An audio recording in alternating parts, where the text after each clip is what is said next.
Dan ini adalah, saya ingatkan, mudah-mudahan Presiden mendengar, ini adalah bom waktu yang dibuat oleh Jokowi. Gitu. Bom waktu yang dibuat oleh Jokowi.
Assalamualaikum warahmatullahi wabarakatuh.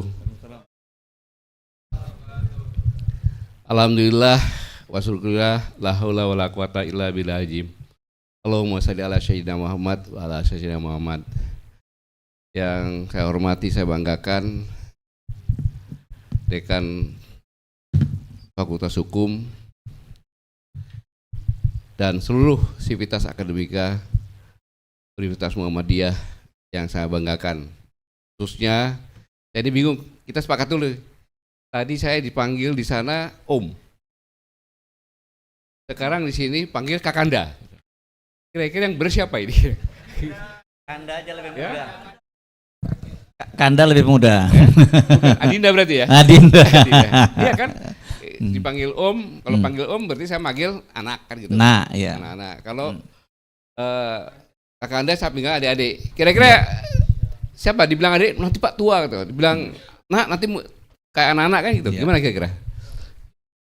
Adinda. Oke, setuju. Adinda.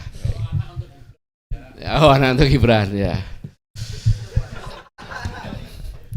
Terima kasih rekan-rekan sekalian. Ini ada Bang Hersu, Bang Revi, kemudian ada satu siapa saya nggak ingat ini. Tapi ketika saya tanya, saya tahunya ini profesinya dokter. Begitu tanya, gimana kondisi Indonesia? Saya emang dokter Pak, saya udah mendiagnosa bahwa Indonesia sekarang sedang stroke katanya. Tepuk tangan dulu untuk beliau. Adik-adik sekalian, saya yang bisa menyampaikan, saya bersyukur kehadirat Allah Subhanahu Wa Taala bahwa saya bisa berjumpa dengan adik-adik sekalian dalam suasana yang sangat baik, dan saya lihat di hadapan saya adalah wajah-wajah pejuang. Tapi pejuangnya bagaimana? Kita lihat lagi kenapa bagaimana kan gitu. Pejuang demokrasi ya.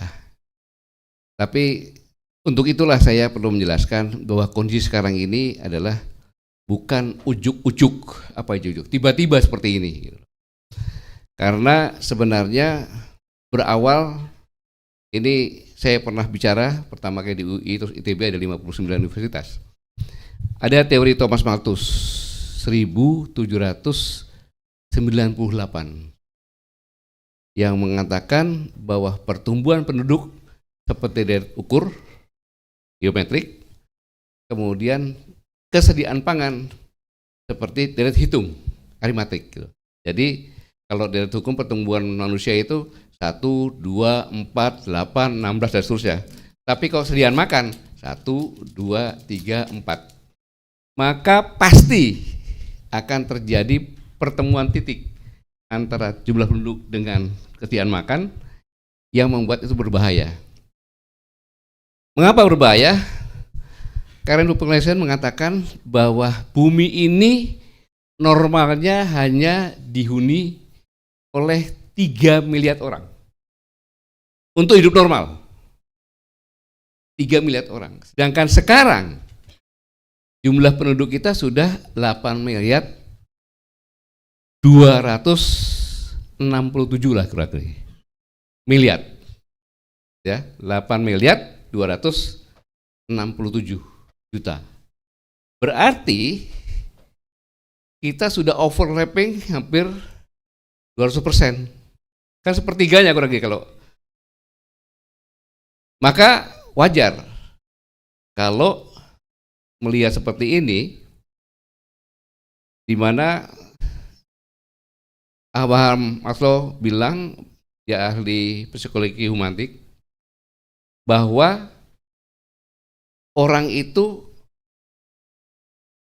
standar hidup yang paling standar, bisa makan, bisa minum, bisa tidur, punya tempat, bisa terima kesehatan. Kalau orang terpenuhi itu, maka dia punya motivasi. Kalau nggak ada itu dulu yang dicari pasti. Nah, bukti lagi bahwa peak oil theory itu menyampaikan bahwa energi fosil tahun 56 nanti mulai sangat menipis. Dalam arti kata seperti kondisi Indonesia. Dulu zamannya Pak Yusuf, wah itu segala macam ada, kemertelan segala macam. Karena memang hasil minyak kita ini dengan pengeluaran lebih besar hasil minyak. Sekarang terbalik. Sekarang ini hasil minyak kita lebih kecil dari pengeluaran sehingga kita harus mengimpor minyak. Nah, akibatnya apa? Akibatnya ada Libya, Kuwait, Irak, Nigeria, Sudan, kemudian Somalia, Ethiopia. Itu konflik. Kalau konflik dulu perang dingin itu antara timur barat ideologi, sekarang konflik hampir semua berlatar belakang perebutan minyak. 2014 saya sampaikan, yang saya heran adalah Ukraina. Ukraina ini bisa 1 juta barel per hari, kok tidak konflik? Ternyata konflik juga dia. Ternyata konflik juga. Nah, dengan demikian, maka yang mengkhawatirkan ketika minyak menipis, maka yang diperebutkan bukan lagi minyak, tetapi energi, pangan, air atau ekonomi. Dan tempatnya itu adalah di lingkaran ekuator, khatulistiwa. Jadi perang yang dulu berlatar belakang oil, sekarang dan mulai ke depan akan beralih ke pangan, air, energi, dan ekonomi. Itu adanya di sekitar ekuator. Kenapa? Di ekuator pusungan bumi. Semua tambang pasti ada di situ, mulai dari emas, uranium ada di sekitar ekuator. Kemudian di ekuator pertumbuhan-tumbuhan nggak ada liburnya. Kalau kamu ke Eropa ada 3 bulan, 4 bulan libur, musim salju, musim gugur. Di kita enggak. Dan khususnya Indonesia, apalagi Indonesia diapit oleh 2 benua, 2 samudra, tempat hujan di situ. Pasti itulah yang membuat kondisi kita sangat menarik. Kalau saya ibaratkan sebagai gadis seksi gitu. Dulunya masih pakai jilbab, ya kan? Sekarang sudah mulai tidak pakai jilbab, sekarang sudah mulai pakai rok mini. Jadi negara-negara lain melihat dan ingin mengambil. Itu kondisi Indonesia. Dan saya bersyukur, walaupun orang seharusnya tidak boleh bersyukur, apa yang saya ramalkan, karena saya di 3 universitas mau dikasih gelar kehormatan Dr. Honoris Causa, karena saya menghasilkan 2 teori.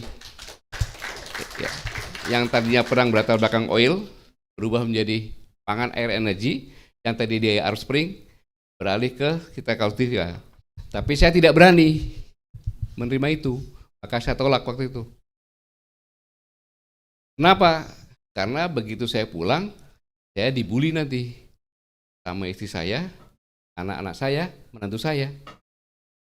Enak aja kita sampai S2 aja setengah mati, S3 suruh bayar sendiri, kayak gitu. Sekarang tahu-tahu Bapak udah S3.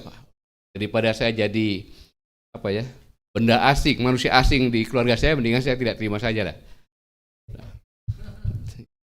Biasa-biasa aja itu. Jadi itu. Kenapa? Karena Venezuela itu letaknya di mana? Di ekuator juga. Ngomongnya saja narkoba, semuanya bullshit. Minyak, dia penghasil minyak kurang lebih bisa 1 juta juta barel per hari. Inilah yang mengatakan benar peak theory, ya, oil peak theory mengatakan bahwa dengan langkanya minyak maka akan berubah bentuk usaha atau bisnis dan bentuk budaya. Kenapa? Saya sampaikan seperti ini dulu. Sekarang ada Gojek, Grab, online semuanya. Itu kan nambah dari itu. Kita nggak usah pergi-pergi, tinggal telepon datang dia. Tetapi budaya juga berubah. Apapun kalau bisa dengan merampok. Jadi terjadilah evolusi. Evolusi seperti zaman abad ya ke 10-15. Negara-negara pergi untuk merampok biasa sama kekuatan. Ini kan bentuk perampokan yang dengan cara yang lebih halus. Venezuela. Ini yang benar-benar mengkhawatirkan. Nah, dalam kondisi seperti ini bisa kita buktikan. Kita 80 tahun sudah mereka. Apa yang kita dapat? Apa yang kita dapat? Kondisinya seperti ini, udah dibicarakan banyak. Kan? Kemudian pertumbuhan ekonomi. Katanya pertumbuhan ekonomi tadi berapa? 5% ya? 5%. Amartya Sen, ekonom dan filsuf India mengatakan dalam Development of Freedom-nya bahwa pembangunan tidak dapat diukur dengan nilai pertumbuhan ekonomi, melainkan oleh kemampuan nyata manusia untuk menjalani hidup bermartabat. Contohnya saja, kita cerminkan negara kita aja. Apakah Amartya Sen ini bilang benar pertumbuhan ekonomi 5 kayak gitu. Tetapi apakah kita semuanya bisa hidup bermartabat? Dan pembangunan adalah untuk memperluas kebebasan real manusia. Apakah Anda bebas? Ada teman-temanmu yang ditahan 1 bulan, ada yang menyuarakan Gibran. Itu kan bukan kebebasan namanya. Menyampaikan pendapat kok tinggal jawab aja nih. Gibran ini istilahnya benar. Kalau bisa menunjukkan istilahnya benar, baru kamu boleh ditahan. Fitnah kan gitu harusnya. Tetapi itulah kita.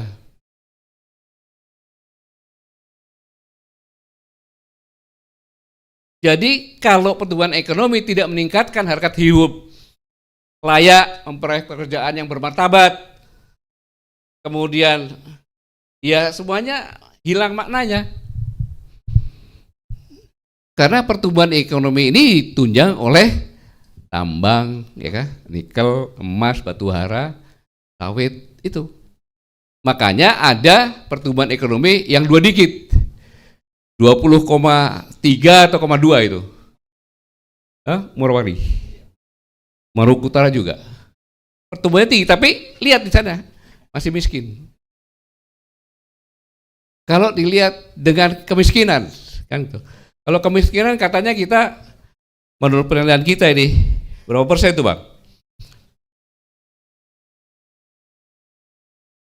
Gini rasionya aja 0,375, itu tinggi sekali itu rasionya. Kemudian pertumbuhan ekonominya itu 5, tetapi tingkat kemiskinannya itu katanya cuma berapa? 18 sekian kan gitu. Yang miskin, tetapi menurut Bank Dunia 60% lebih dengan standar penghasilan kurang lebih sekitar ya 3,8 US dollar. Jadi ini semuanya agak mengerikan gitu. Makanya kalau kita lihat judulnya harusnya itu ditambahin tuh. Dialog kebangsaan 80 tahun tanpa pemerataan. Apakah generasi muda kita menerima warisan atau menjadi jongos di negeri sendiri? Gitu. Apakah tahun 45 nanti menjadi generasi emas atau generasi cemas? Ini latar belakangnya supaya adik-adik sekalian paham kenapa kejadian seperti ini. Maka sebenarnya kita ini sudah, karena sudah jam 16 nih, ya, karena jawabnya supaya agak panjang.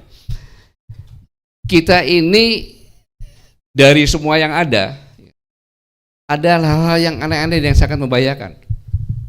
Contoh, kepolisian, Kapolri membuat keputusan polisi nomor 10, ya kan? Nomor 10. Sedangkan keputusan ini keluar setelah Mahkamah Konstitusi kan, keluar, sehingga nggak tahu gimana logika berpikirnya itu. Kan tata undang-undang itu tidak boleh melampaui undang-undang yang atas. Untuk menempatkan personil aktifnya bisa di 17 lembaga dan kementerian. Bayangkan tuh, aktif. Selanjutnya ngomong, kalau perlu Presiden menyediakan PP 10. Dan Presiden menyambutnya. Ini kan logika berpikirnya, sekarang tangan Kapolri bersih. Iya dong, tangan Kapolri bersih, diambil alih oleh Presiden. Nah, ketika diambil alih Presiden, PP juga bertentangan dengan konstitusi. Yang lebih detail itu bisa tanyakan sama Cadas nanti gitu. Jadi ini dari seperti ini jelas sangat berbahaya. Secara gamblang kita melihat, oh berarti Presiden tidak bisa menotifikasikan kepolisian nih. Logika berpikir saya seperti itu loh. Boleh-boleh saja seperti itu. Karena seperti itu gitu. Muncul lagi sekarang ini. Ya kan? Undang-undang KUHP nomor 1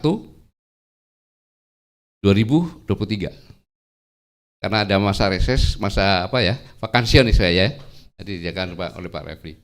Gitu. Sehingga baru ya kan. Dan ini adalah, saya ingatkan, mudah-mudahan Presiden mendengar, ini adalah bom waktu yang dibuat oleh Jokowi. Gitu. Bom waktu yang dibuat oleh Jokowi. Ketika orang berkumpul tidak bisa, ketika orang bicara, kan penghinaan kepada institusi atau kepada pejabat negara kan dengan kritik kan beda-beda tipis. Kita tahu kan sekarang kan, kritik dibilang penghinaan. Ketika orang berkumpul nggak boleh, kritik nggak boleh. Kemudian penangkapan mahasiswa dianggap prosedur, penahanan wajar. Nanti pasal-pasal dikasih tahu. Ini akan demokrasi, ini membuat rakyat diam. Demokrasi pelan-pelan turun. Tetapi kalau udah pada klimaknya, ya, yang berbahaya, rakyat ini akan berbicara bukan di dalam, keluar. Jadi markasnya demonstrasi aktivis itu nanti lewat media sosial dia ngomongnya keluar. Ketika keluar bisa disosialisasikan. Bahayanya Indonesia akan disebut negara yang tidak demokrasi. Hanya dengan satu kalimat, saya datang ke Indonesia untuk menegakkan demokrasi. Selesai kita. Jadi pemerintah juga harus waspadai ini.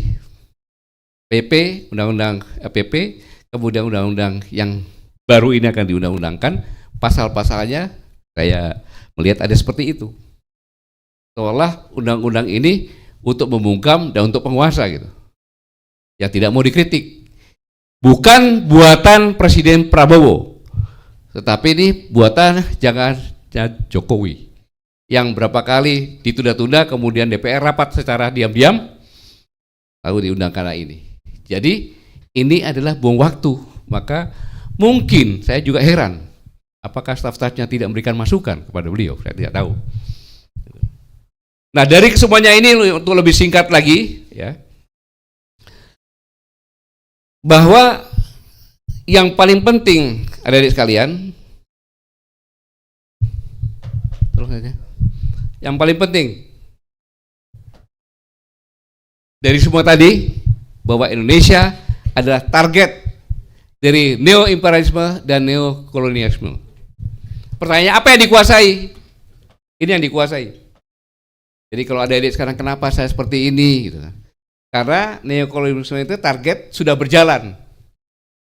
Dia menguasai pemerintahan dan birokrasi. Bagaimana cara menguasainya? Yaitu dengan pilkada. Tujuannya agar bisa mengendalikan presiden, wakil presiden, mengendalikan gubernur, bupati, wali kota dengan Pilpres kemarin. Kan buktinya Gibran masuk kan? Tujuannya bisa mengendalikan pemerintahan kan? Tapi bisa nggak? Kita lihat aja nanti. Sementara sekarang ini masih terlihat seperti itu kan gitu. Tapi nanti kita lihat. Saya yakin mudah-mudahan tidak. Tapi presiden, wakil bupati, wali kota, gubernur, loh semuanya tuh dengan undang-undang dari Departemen Dalam Negeri, PLH, kan bupatinya kan bukan bupati asli kan dalam proses ini kan. Itu yang berbahaya. Kemudian apalagi yang dikuasai? Politik.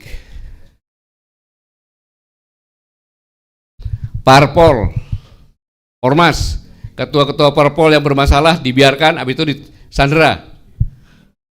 Kemudian pilkada juga. Kemudian LSM, media dikuasai. Bahkan ormas NU dikasih tambang. Ya kan? Muhammadiyah juga dikasih tambang. Sudah dikasih masuk atau harapan? Sudah dikasih Muhammadiyah. Udah dikasih, bayangin. Padahal Muhammadiyah ini adalah organisasi yang paling kaya. Iya kan? Ya? Amal usahanya luar biasa. Kenapa? Dulu saya ingat dulu ketika PP Muhammadiyah membeli mobil Alphard ribut. Baru jelaskan, kita ini Muhammadiyah ini mendunia. Kalau ada tamu dari dunia masa pakai Avanza gitu kan, nggak pantas kan, maka baru diam. Itu hebatnya Muhammadiyah.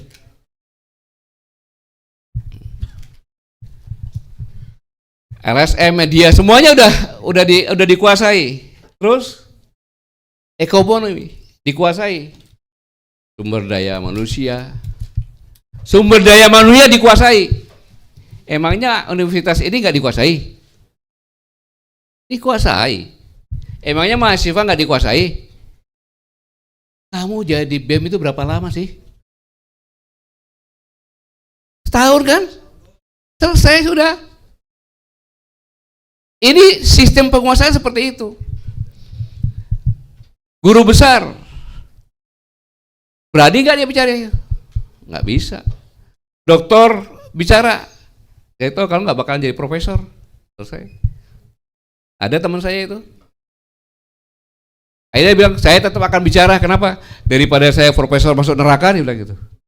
Biarin aja saya dokter aja, kami masuk surga. Sudah dipegang semuanya, dikuasai semuanya. Apalagi sumber daya alam, jelas sudah lihat kan, dikuasai. Sumber daya buatan, infrastruktur, mereka semua yang bangun walaupun nggak jadi nggak dipakai.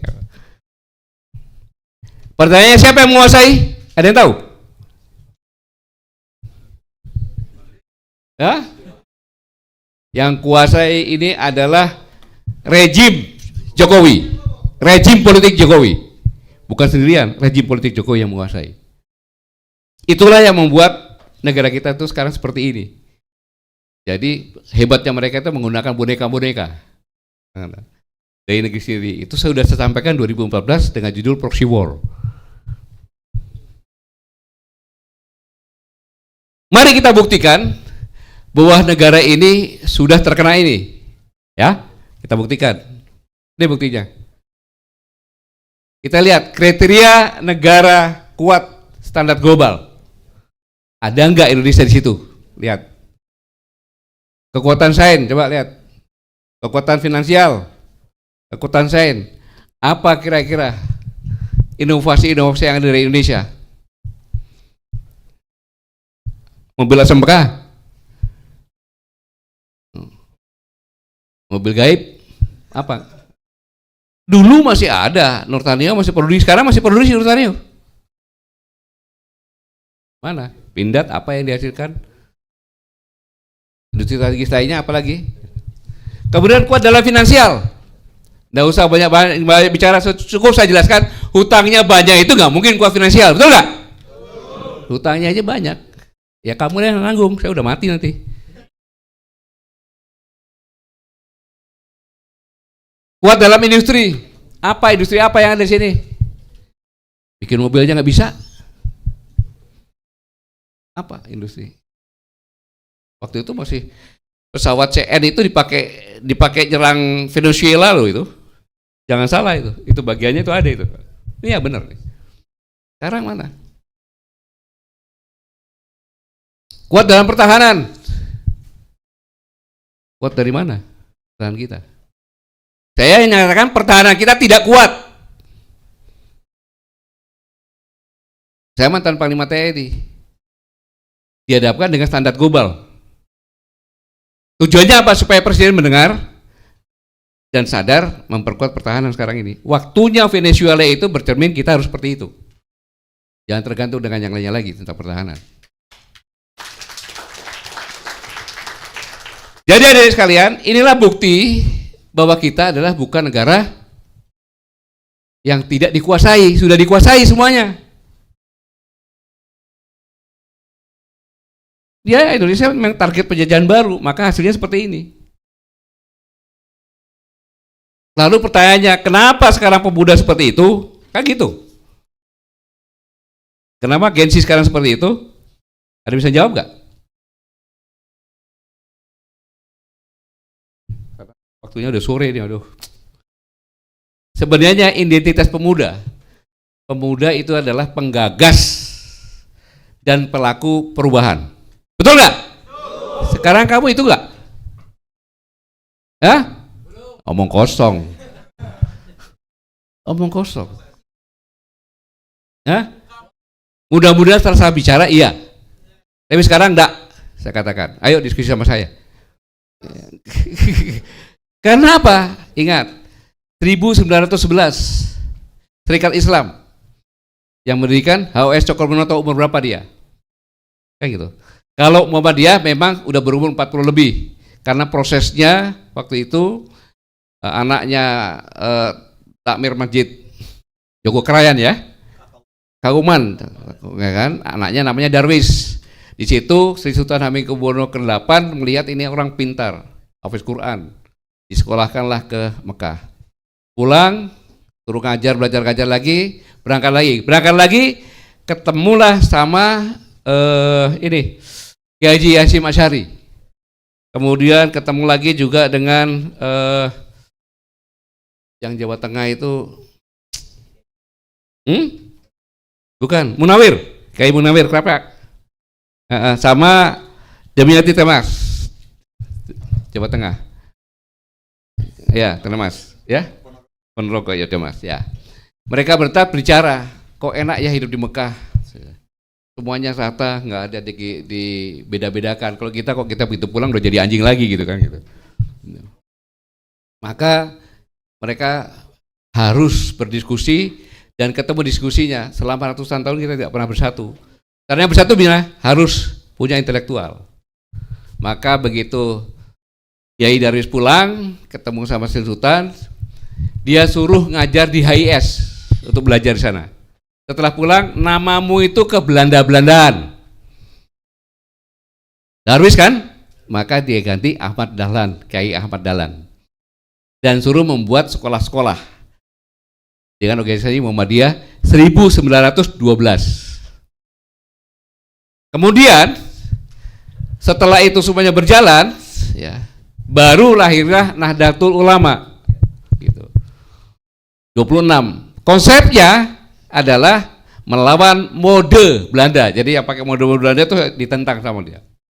Jadi ketika jadi tidak bisa disamakan antara Muhammadiyah sama NU, nggak bisa, bukan karena masafnya, karena memang tugas Muhammadiyah adalah mencerdaskan, tugas NU berjuang. Jadi ketika NU berdiri sebagian besar, ya Muhammadiyah, orang yang punya intelektual. Buktinya apa? Buktinya setelah kurang lebih 14 tahun, ya kan? 15 tahun, 16 tahun, itu lahirlah Sumpah Pemuda, bisa menyatukan pemuda-pemuda semua karena punya intelektual. Ketika pemudanya bersatu, nih dengar nih, ketika pemudanya bersatu, yang tadinya 200 tahun lebih nggak merdeka, cuma perlu 17 tahun. Itulah hebatnya pemuda. Tetapi pemuda itu bukan hanya memerdekakan saja, sudah memerdekakan saja, ikut juga dalam pembangunan.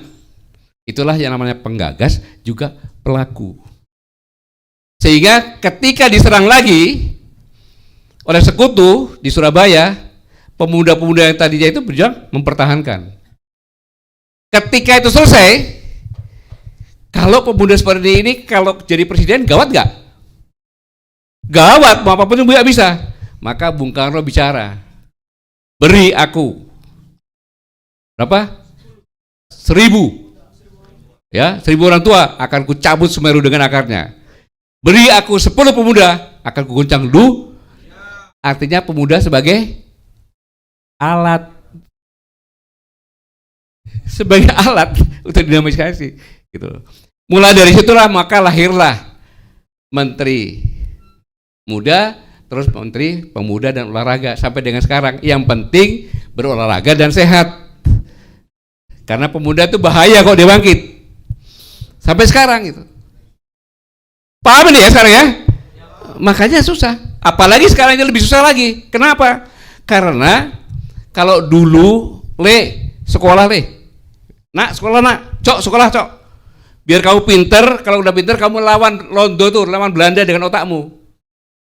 Jadi mereka sekolah itu pinter untuk berjuang, kan, membesarkan calon negaranya, kata negaranya, betul nggak? Sekarang dua orang tua, kamu sekolah, ndang pinter, yang pinter, ya kan? Cok yang pinter loh, ya kan? Kemudian kerja, kaya, sukses. Jadi kesuksesannya itu kaya. Jadi bukan kepintaran untuk membangun bangsa. Ini yang harus kita switch.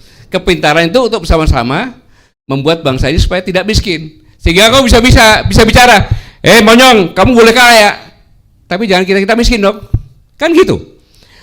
Tidak dilarang negeri ini kaya, tetapi yang lainnya jangan miskin. Sekarang beda. Gua kaya banget, lo miskin sekali lah, emang gua pikirin. Gitu. Sebenarnya permasalahannya di situ.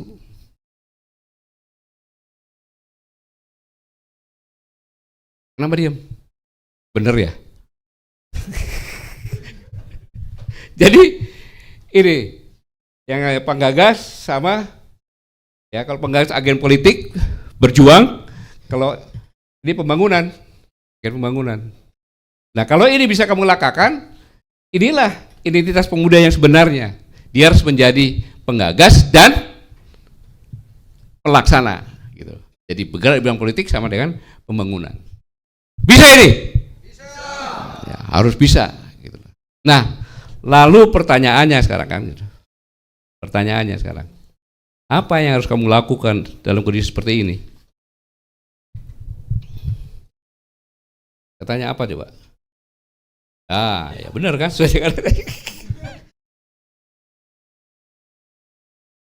Apalagi? Cari duit.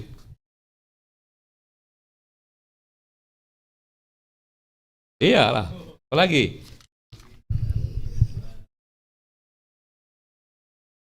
Ini kalau kita nggak hati-hati, kalau nggak hati-hati, ini kondisi kita sangat luar biasa bahayanya loh.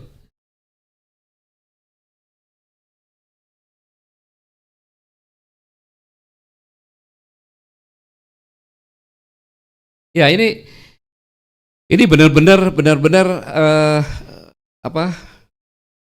mengerikan kondisi sekarang ini, gitu. Sehingga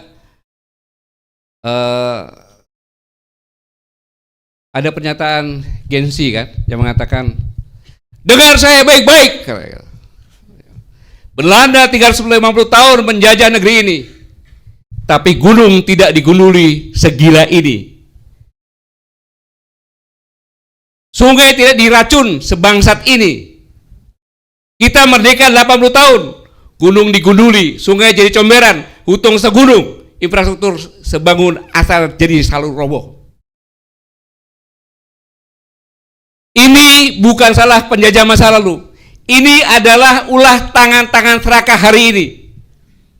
Hutan dijual, tambang digali sampai perut bumi robek, dikeruk sampai nelayan tenggelam, rakyat disuruh sabar, rakyat disuruh ikhlas, sementara kalian berdasi, duduk empuk, kenyang dari penderitaan bangsa sendiri. Jangan teriak nasionalisme jika Anda menelanjangi negeri ini. Jadi jangan tanya siapa penjajah. Siapa penjajahnya? Itu bukan Belanda. Penjajah itu pengkhianat yang bersembunyi di balik jabatan dan makan bangsanya sendiri. Itu gengsi, bukan saya yang bicara itu. Maka saudara-saudara sekalian, Presiden Prabowo berada di persimpangan sejarah. Stabilitas-semu tidak akan menyelamatkan kekuasaan. Maka jika hukum terus dipermainkan, jika reformasi Polri dibelokkan, jika kesehatan ekologi dan ekonomi dibiarkan, serta jika generasi muda terus kehilangan masa depan, maka Republik Indonesia sedang bergerak menuju krisis nasional terbuka. Negara tidak akan diselamatkan oleh propaganda, oleh pencitraan, ataupun oleh stabilitas semu. Negara hanya dapat selamat oleh keberanian untuk memutus warisan kekuasaan yang salah. Yang tadi saya sampaikan, menegakkan hukum tanpa tebang pilih, dan mengembalikan negara kepada kepentingan rakyat. Saya ulangi, Presiden Prabowo berada di persimpangan sejarah, menjadi pemimpin korektor yang memulihkan republik atau menjadi pemimpin kompromi yang tenggelam bersama krisis.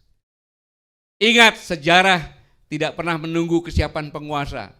Sejarah hanya mencatat siapa yang berani bertindak saat bangsa berada di tepi jurang. Lalu, apa solusi bagi pemuda? Anda tinggal di kampus, Anda punya dekan fakultas hukum, ekonomi, politik, dan lain-lain. Jadi jangan percaya dengan PDF yang sudah saya kirim itu, jangan percaya dengan omongan saya, tapi cari kebenaran yang mendasar atas hasil diskusi ini, yaitu lewat fakultasmu masing-masing dengan dekan, kau diskusikan, ya kan? Sehingga kalau kamu sudah merasa itu benar, satu yang harus kamu lakukan, kalau perlu demo besar-besaran, jangan takut, ya. Minta presiden, tuntut presiden untuk merebut kembali yang sudah dikuasai oleh neo-imperialisme dan neokolonialisme, yaitu rejim politik Jokowi. Minta lagi semuanya. Agar presiden benar-benar menguasai birokrasi, politik, ekonomi, dan semuanya untuk kesejahteraan rakyat Indonesia. Saya pikir itu saja yang perlu saya sampaikan. Saya terima kasih. Hidup Pak Siva! Hidup Pak Siva! Hidup perempuan berjuang! Assalamualaikum warahmatullahi wabarakatuh. Waalaikumsalam warahmatullahi wabarakatuh. Mantap ya.